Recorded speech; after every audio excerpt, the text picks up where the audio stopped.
episode 3. What is even happening? Hi, y'all.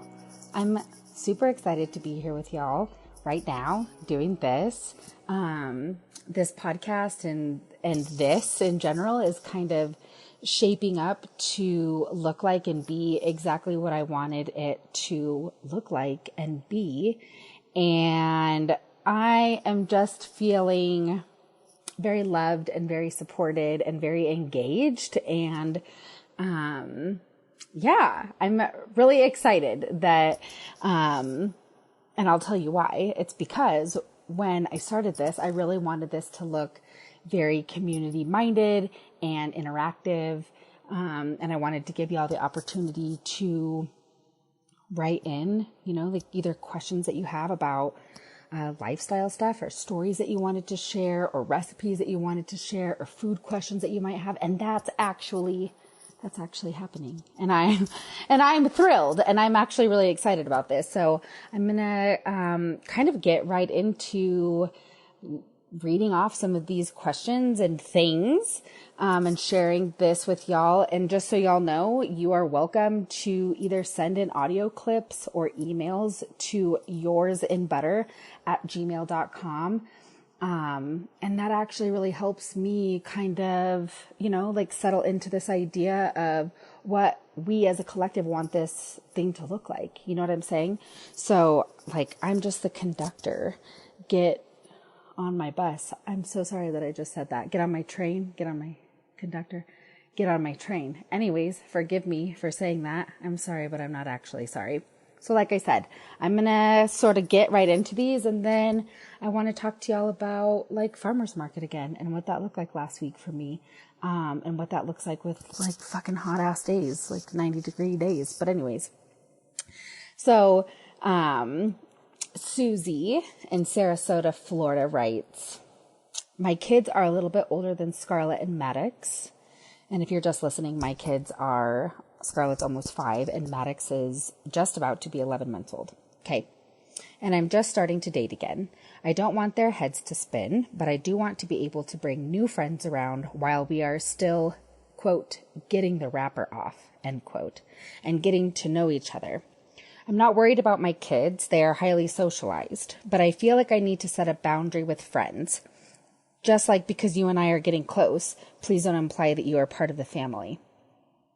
So this is really interesting and timely and all these things, right? Because I myself am like that. I'm experiencing that right now. You know what I mean? And I think obviously you know that to some degree. And so let's figure this shit out together. So number one, my kids feel, I think most people's kids feel like very sacred and very off limits. You know what I mean? And some of the stuff that I've been feeling and talking about lately is trying to navigate this idea that I very much am living 2 different lives, right? I live a couple different lives, but mainly it's 2, right? There's this mom part and which feels very intimate and very private. And then there's entrepreneur Ava and dating Ava and community focused and minded and immersed Ava. And ultimately, I'm trying to enmesh all of these together, right? I want my children to be wrapped up in the same community that I'm kind of wrapped up. But for now, in terms of dating, if you are not going to be around for a while, especially early on in the beginning, it just feels very off limits. I am careful to even share a lot of stuff about my kids. And I don't think that there is a right or wrong answer. You do what's best for your family. But for me personally, it is very slow moving. It is very slow going. I feel even if I was to be getting serious with someone at some point, they would very much be introduced as just my friend. And I don't know. We can figure this shit out together though. And when I am doing some more of that, let's circle back. But for right now and for me and mine, yeah, that just feels like really off limits to me. You know, I feel like my kids and myself, like we've been through a lot these last 6 months. We've been through a lot like this last year, you know, like I gave birth less than a year ago and Scarlett became a big sister. So I don't know. I think that you do what's best for you and yours while like kind of taking into consideration like everybody's feelings. And it, from what I just read, right, I think that that's kind of what y'all are doing too. So I'll be curious to see and to hear what y'all end up doing with that. Okay, so here's one, and I actually I'm not it's anonymous. I'm not going to read the name associated with the email, but Ava, do you ever cook for Cheddar Biscuit? For those of you that don't know, Cheddar Biscuit is this like 8 and 9 pound Chihuahua that I found roaming on my floor, which I live on the 3rd floor of a small apartment building. Back in February, we found him, and like he's just been mine ever since. And it's like this whole saga. And Scarlett actually named him, which for obvious reasons is like extraordinarily. I don't know, perfect, right? Cheddar Biscuit. Oh my God, we just call him Biscuit. But he's like this mess dog that I never wanted. And he has like a wildly sensitive stomach and he's obsessed with me and he sheds everywhere. And I love him anyways. But anyways, if I cook for him, unfortunately I do. And I like, y'all can drag me for saying like, unfortunately, or like, I'm so mean, but like, I do cook for this dog, and absolutely not because I wanted to, not because I have time to cook for Cheddar Biscuit. I cook for Cheddar Biscuit because every single time that I try to offer him like standard dog food, like a whole variety of kinds, y'all, I don't need any more recommendations. Yeah, I feed him like these like super expensive freeze dried fucking dog food biscuits in addition to plain chicken and rice that I make. So yes, I do. In fact, Cheddar Biscuit probably eats better than I do. Probably not better than my kids because I at least show up for them. But like I sustain off of bagged salad and like RX bars. And here I am like making chicken and rice for Cheddar Biscuit. God bless Cheddar Biscuit. That's all I have to say about that. I love that little dog, but sometimes my life is so weird. Okay, here's another one. Hi, Ava. I'm also a single mom and I'm struggling to keep up between the kids, job, and just life. I know your plate is also so full. Do you have tools and tips for staying organized? This is from Jenny in Portland. I am one of those people that like every single year I'm like, I'm going to use a planner. You know what I mean? Like I make sure that it's like a planner that I actually really like. And I'm just here, like, spoiler alert, I don't use the fucking planner. I use the planner for like 6 weeks.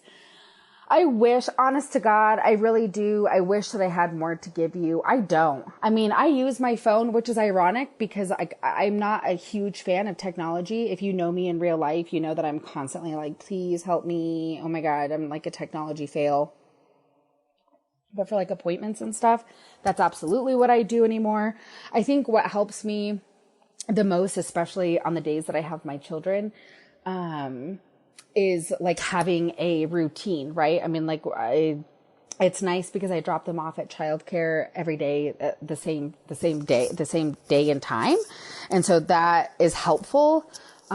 Just like kind of create a rhythm to our lives. But I really just try to stick with the routine, right? Like Cheddar Biscuit has to go outside every morning. And so that leads into us taking a walk every morning. And I don't know, like I think that it's important to just like have structure to your day, and to have like a rhythm without necessarily adhering to like a really rigid schedule. At least, that's kind of what works for us. I feel like with some of my perfectionism, if I, tried to get really rigid or, insist that I had to do X, Y, and like, I think that would just, I know that would kind of just exacerbate some of my, my like perfectionism shit. You know what I mean? So I'm trying to be like gentle on myself while also creating just like some stability across the board. So I think, my best advice as a parent and even to a person is like, get your body outside within like the first hour of waking up. I try to do that year round, no matter what, rain, snow, shine, hot as balls outside. That's just something that we do. And that's my advice to you. If you want my advice on like how to get your life together or how to stay organized, just start there. Just put your body outside for a minute. Okay. Let's see. Okay, Emma in Louisiana. I love Louisiana. I haven't been there in a number of years, but anyways. This might seem silly, but I want to make one of those uber fresh spring salads with asparagus, snow peas, and something else, but I'm at a loss after that. Can you help me make my farmer's market shopping list? Stop it. It's like you know me. If you saw back it's like last episode. But even if you're following along on like my social media, my Instagram, I'm on Instagram at Ava Truckee. I went to a big gay dinner party of sorts, right? A couple weeks ago. And actually that was one of the salads that was there was like snow peas and radish. So put that on your list.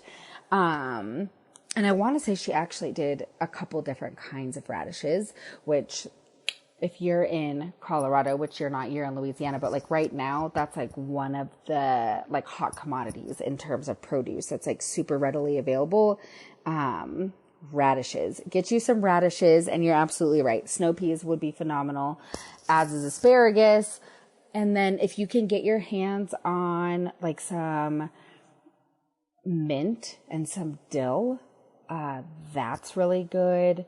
I also think that she did some feta, and I recommend that. But I think that you're definitely onto something. I think that starting there is really good. And in fact, if you kind of just wanted to do like a more like salad, traditional salad, you can do all of this same stuff and like toss it with some arugula and a vinaigrette, and then you can put a jammy egg, which is like my jam, right on top of there, right? Like I should make a whole episode about jammy eggs because that's my shit. So that's my advice. Fresh herbs for sure, and get you some radishes. Okay, I am going to read just like another 2 of these, and then we're gonna like move on. But I'm like digging this so much. So again, I just want to encourage y'all to do this. This is fun for me. Either, send in an audio clip if you just want to like do like a little quick voice situation, or you can send me an email to yoursandbutter@gmail.com. Okay. How do you come up with the flavors and names for things that you make for Buttermoon? Are you inspired by the seasons, nature, what your kids are into these days, etc.? This is a great question. So Buttermoon Bake Co. is my bakery that I have here in Denver. And the name Buttermoon is actually based on, it was like born because of my children. So I call Scarlett Mooney. I always have. And when Maddox was born, I called him Moo, short for Magoo, because he looked like an old ass grandpa when he was born. Bless him.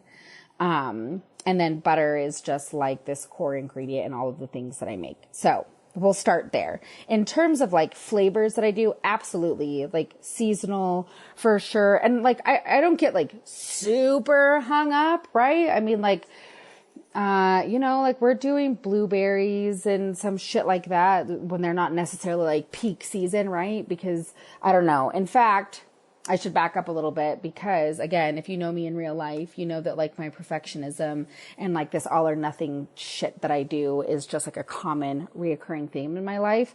But I like in the beginning, seasonal only, like these crazy parameters. So like right now it's June. I'm not going to be doing like caramel apple shit, right? Like I do that in the fall. In fact, that was one of my flavors last fall. But yes, absolutely. I am for sure inspired by this season. I feel like, again, if you know me in real life, like I have like this weird thing about, the way that my house smells and like candles, which I'm obsessed with, and like seasonal candles. Okay. Like, no, I'm not burning like, sea salt, coconut fucking vibes in the middle of winter. And I'm also not like burning anything that's cinnamon in the summer. So same rules apply for Buttermoon and the flavors that I create. What my kids are into these days. So that's funny that you say that, because aside from biscuits or like some of the crazier scones, like I do this Dunkaroo scone, which is like very kid forward, right? Like there's frosting on it and sprinkles and blah. Like Scarlett is like, and always has been pretty like, about like things that I bake. And, it's not that she doesn't like them, but she's like a popsicle girl, or like has this affinity for Hi-Chews, if you're familiar with those candies. I mean, she really doesn't like, she loves when I make biscuits, and so I don't make them super often. Number one, because they're huge. The biscuits that I make are huge. And number two, just because that's what I do for a living. But yeah, like hand pies and I wish that I could tell you some like super cute fluff story about like, oh, and the time but like that doesn't exist for me. And Maddox is just barely about to be 11 months old. And again, I hate to hurt my own feelings with this, but he's kind of turning out to be like a little bit picky so far, which I'm not putting a whole lot of weight into, and it is what it is. And he's his own people. But in terms of like bready things, like that's not really his shit. And so, like, whatever. Look at these children that I got stuck with. Bless them. Okay, I'm going to read one more, and then we're going to move on. Why is it important to you to share your life as a single mom and caregiver? What does that mean to you, and hopefully to your listeners and readers?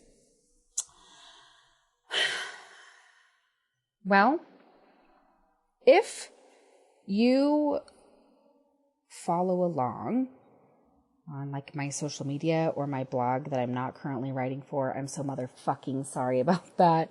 I was like so active in that space, and as of late I have not been. And also I'm gonna like be gentle with myself there too, right? Because I feel like I'm also kind of in this place, even in regards to my social media, where things feel kind of cyclical, right? Like sometimes I share like depending on what I'm going through and processing, like I'm sharing like some intensely personal shit, right? And I think at the end of the day, why it's important to me is,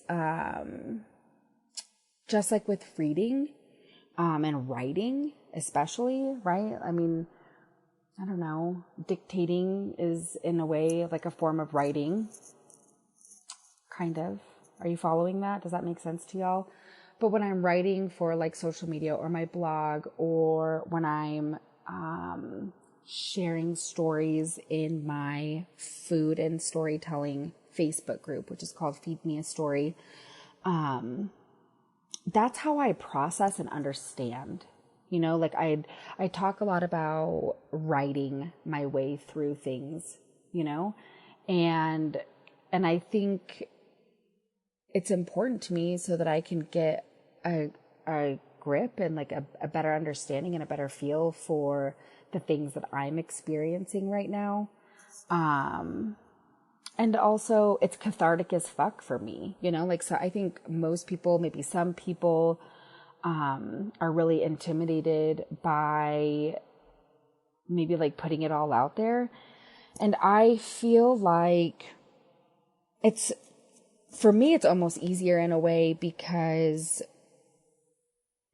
I feel like once you sort of like read and hang out, in some of these spaces that I've created, there is no second guessing like what you get in terms of like who I am as a person, you know? I also think that in general, in my life, in the way that I show up for my friends, and the way that I show up for people that I'm interested in romantically, the way that I show up for my kids, for my community, I try to be what I want, you know, like what I want from other people. And so like vulnerability is like this big thing, right? And I think especially on social media, which is where I mostly started sharing, you know, really personal things, is like, it's so easy to get caught up in this idea of like scroll, like fake shit, or like doing this comparison thing. And I really just wanted to level with people and be like, I'm messy as fuck. My life is messy as fuck. Like, I don't have it all figured out. I'm fucking sad sometimes. And I yell at my fucking kids sometimes. And I get, you know, like, sometimes I'm wildly mean and unfair to myself, or whatever the case may be, right? Like, I want to lend this idea that, like, you can still be authentic and have a presence on social media. And don't get me wrong, like, there are still some things that I don't share. Like, for example, Maddox, like, totally fucking crashed and burned in his little, like, high chair thing. Is like, I didn't, like, him and I both cried. In fact, Scarlett cried because she was, like, freaked out. You know what I'm saying? So, like, understand that I don't share every single thing. I bet you I share about 80%. But like I said, I think that it's important to me because, I don't know, I want to hold myself to this standard of, like, you know, if I'm wanting, you know, really thoughtful or connected love, like, that's what I'm going to offer, like, my lovers and my friends. And if I'm wanting to see more people, you know, engaging in, like, mutual aid and prioritizing marginalized folks, like, you know, okay, well, that's cool and everything, but, like, that shit starts with me. You know what I'm saying? And so that's why it's really important to me, is I really try to walk the walk, and I don't have it all perfect all the time, right? Like, I don't have it always figured out, but I feel like, to me, this is kind of just like some bare minimum shit of, like, yeah. And also processing, and, you know, like, we're fucking dear diarying our way through life here. At least I am. And if that's helpful to y'all, like, I encourage you to do that, you know, because I think a lot of times, sometimes it's really nice to feel like you touch somebody in that way. You know, like, I can't tell you how many times that I've gotten, like, a DM or an email that was like, you know, you said or you wrote, you know, X, Y, and Z, and that really hit home for me. And I'm like, yes, like, you know, that's also one of the reasons why I do what I do, is to just, like, connect with people and to, like, let other people feel seen. So I hope that answered your question. I hope that I answered all of y'all's questions. I really loved doing this. And again, this is why we started this podcast.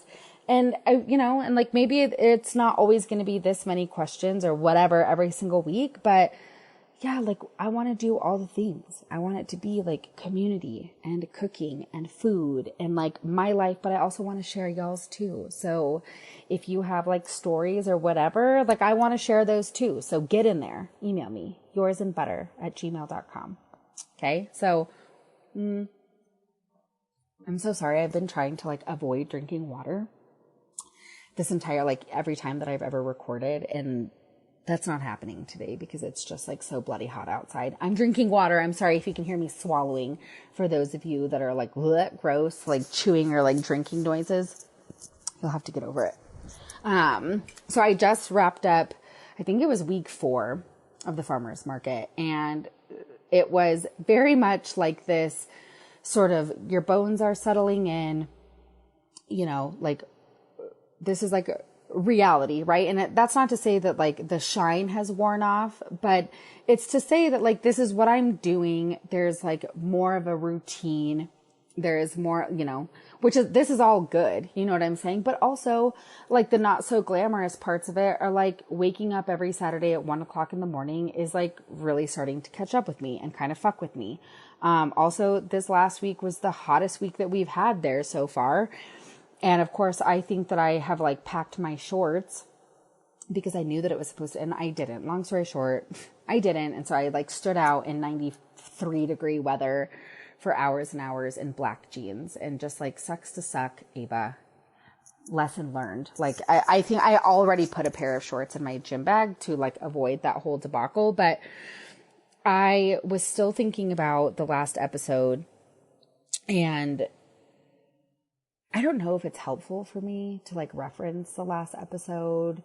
I feel like this is very soap opera-y in that way of like, you don't necessarily have to listen to the previous episode, but it might help you. But anyways, I've been talking about how I can be very much all or nothing with certain situations, right? Like if I can't make like this, coursed out meal for my almost 5-year-old and my almost 1-year-old, then like, fuck it, I'm not going to do it. Right. Which is just like so dumb and wildly unfair to myself and everybody around me. So the last couple of weeks, I've really just been trying to focus on being easy on myself and, kind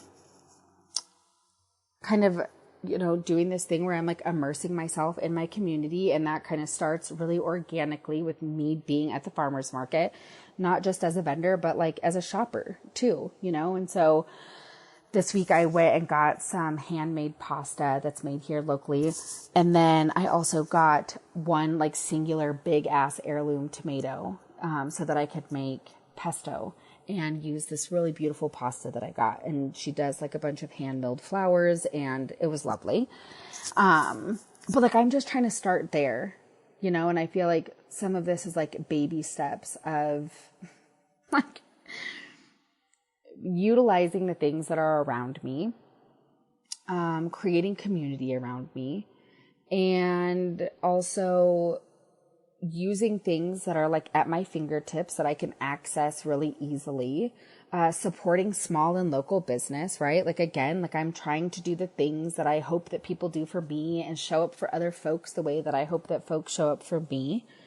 And also like, it's okay, Ava, you don't have to buy the whole fucking farmer's market in order for you to like be a reasonable human being. Okay. Sometimes this is how my brain works. So that's what I did this last week. And I'm, again, still kind of just like working on this idea of like, you don't have to do it all or have it all or make it all or like serve your children in a moose bouche. I'm going to stop talking about that now. But anyways, if you are like that in any way, if you show up in that way of like this all or nothing thing, I don't know. I think that it's nice to be able to slow down, especially this time of year. I think we're busy for different reasons, like school year is like, it looks different, but now it's like we're, especially coming up out of the pandemic, like we're going more places and we're seeing more people. And I hope that y'all are like being safe, but like that you're hugging on the folks that you love and that you're like spending time with your community. And when I think about that, I also think about having, things readily available to me and being able to like create really beautiful layered things with not a whole lot of stuff, right? Like that's one of the beauties about summertime produce, and accessibility is like being able to get your hands on like a handful of like some core ingredients and being able to make like really spectacular dishes that are super simple, but really beautiful at the same time, And so one of the things that I was thinking about, especially with some of this leftover pesto, was like fancy toast, and I'm trying to like fancy toast is from something and Top Chef, right? Carrie from Top Chef, who, Carrie used to be here at Bardot in Denver. And I want to say that that's where fancy toast started. And if you want to call me out on my bullshit, you're welcome to do so. But anyways, I've been, or like really beautiful tomatoes and like, I don't know, like things that I can serve on toast. My Scarlett's probably going to look at me like, you're feeding me toast for dinner. I don't care. She'll get over it. I revived my sourdough starter a couple of weeks ago.